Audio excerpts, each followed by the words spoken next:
I wrote an alternative ending to Game of Thrones because I'm still salty about how the show ended. I loved this show, like actually loved it. I was so invested in the characters' stories, all of them, even secondary characters like Jorah, Theon, and the Hound. Towards the end of this series, just like everyone else, I was most invested in Jon and Daenerys' stories. In the 2 year wait up to season 8, I was dying to know how Jon's secret identity would play out and what it meant with the prince who was promised prophecy, how Dany's quest for the throne would conclude, who the Night King was, why he woke up, what his motivations were, etc. How Bran would use his three-eyed raven powers, which he spent literally the entire story on obtaining, all of this stuff, only for everything to end in a big pile of shit. In the end, Jon's secret identity meant nothing, despite being the subject of not one, but two finales. The showrunners used it as a flimsy excuse for Daenerys to go mad and kill thousands of people, even though she was devastated when her dragons burnt an innocent child to death and she locked them up for it. The prophecy of the prince who was promised and Azor Ahai meant nothing. The Night King had no motivation or expansion of history or story at all, beyond being a big, dumb, I want to destroy the world type of enemy. Every single character in Game of Thrones had a rich backstory, and even the characters in their backstories had backstory. But the main enemy of the entire show somehow had no backstory at all. Not to mention the fact the battle for all of humanity happened before the battle for the Iron Throne. George R.R. Martin himself said that the Night King and the Army of the Dead were an allegory for climate change, and the whole point of them was to make it that humanity had to put aside their petty differences like whose pointless backside sat on the Iron Throne, and band together to defeat a common enemy of their own making and survive together. Instead, the ultimate evil was defeated with a crafty stab to the chest, and then everyone went right back to squabbling over stupid petty things. Bran did absolutely nothing at the end, wasting his entire story's arc, wasting training with the three-eyed raven and becoming an all-knowing and all-seeing wizard type of thing who sits in his chair doing fuck all. Now don't get me wrong, some stories were satisfactorily completed, like Jorah dying protecting Daenerys, Theon dying protecting Bran, and the Cleganes killing each other. But these small wins couldn't make up for the monumental F-up that was the ending of literally the biggest TV show on Earth.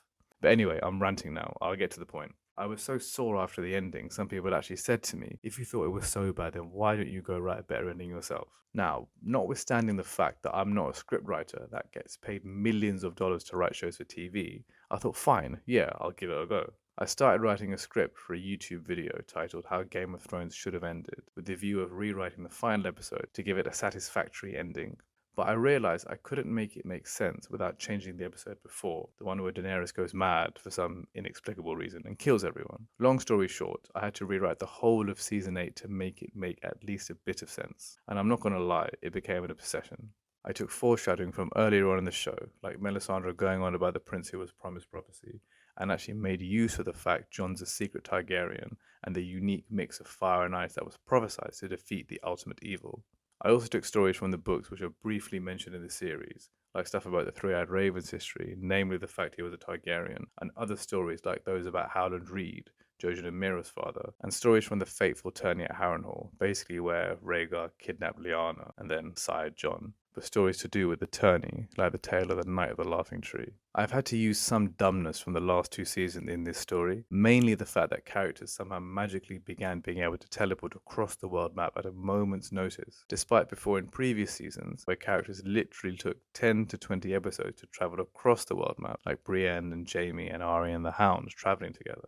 Because this map teleportation began in season 7, most notably with Daenerys flying north to save Jon and company in what seemed to be like 20 minutes, and because I couldn't be bothered to rewrite season 7 because it's too much of a mission, I've kind of been boxed into a corner. At the end of season 7, Daenerys and Jon are on their way north to Winterfell with all of Daenerys' armies and dragons, and the Night King has just broken through the wall.